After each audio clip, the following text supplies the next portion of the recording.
మీరు ఒక సినిమా మీ దగ్గరికి వచ్చి స్క్రిప్ట్ చెప్తున్నప్పుడు మీరు ఏముంటే బాగుంటుంది, అరే ఈ క్యారెక్టర్ చేస్తే ఆడియన్స్ నన్ను ఈ క్యారెక్టర్ ఇలా ఉంది ఆడియన్స్ నన్ను ఒప్పుకుంటారు అని ఏ అంశాలు చూసి మీరు యాక్సెప్ట్ చేస్తారు?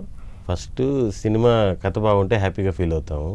సెకండ్ నా క్యారెక్టర్ ఎలా ఉందో చూసుకుంటాం. ఎలాగో చెప్పేటప్పుడు కథ అర్థం అవుద్ది కదా, అబ్బా మంచి కథరా అని అనిపిస్తుంది.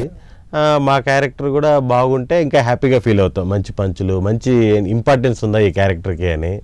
ఇంకా భయపడేది అంటే ఈ కొంచెం గే క్యారెక్టర్లో ఈ వచ్చినప్పుడు భయపడతాం అనమాట. బాబా ఇది మనం చేయలేము ఆ టైప్లో. సో ఇప్పుడు మీ సినిమాలు చూసినప్పుడు మీ ఇంట్లో వాళ్ళు ఏమంటారు, ఇది బాగుంది ఇది బాగాలేదు నీ క్యారెక్టర్ అని ఏమైనా అట్లా జడ్జ్మెంట్స్ వస్తూ ఉంటాయి?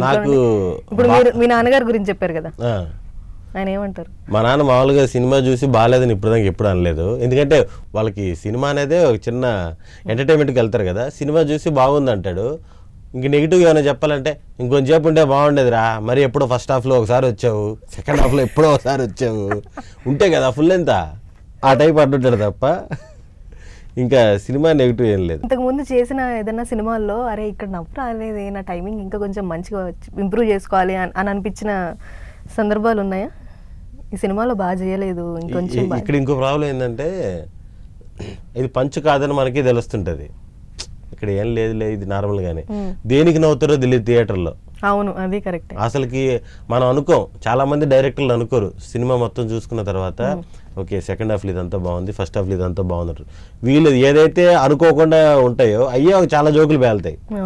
ఫుల్ క్రౌడ్తో చూసేటప్పుడు ఆటోమేటిక్గా అన్నీ పేలిపోతాయండి. చిన్న చిన్న జోక్ కూడా పేలుతుంది అంతే. దాంట్లో మనం సింగిల్గా కూర్చొని చూడడానికి, ఒక 500 మందితో కూర్చొని చూడడానికి సినిమా డిఫరెన్స్ ఖచ్చితంగా ఉంటుంది.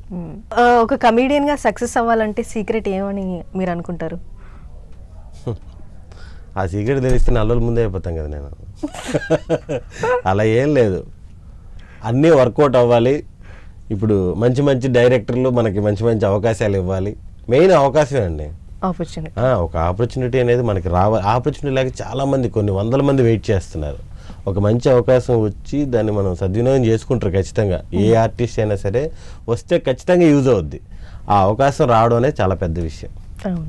అది వస్తుందని మన అదృష్టంగా ఫీల్ అవ్వాలంటే. ఓకే, సో ఈ సోషల్ మీడియా అనేది సుదర్శన్ గారు ఈ మధ్య అది సినిమాకి యూజ్ అవుతుందా, అంటే అడ్వాంటేజా డిసడ్వాంటేజా సోషల్ మీడియా అనేది? అంటే రెండూ ఉంటాయి. దాంట్లో ఒక ప్లస్ ఈ మధ్య నేను ఈ నారికి గమనించింది ఏంటంటే, మీరు చెప్పినట్టు సినిమా ప్రమోషన్లు నిజంగానే స్లోగా ఉన్నాయి.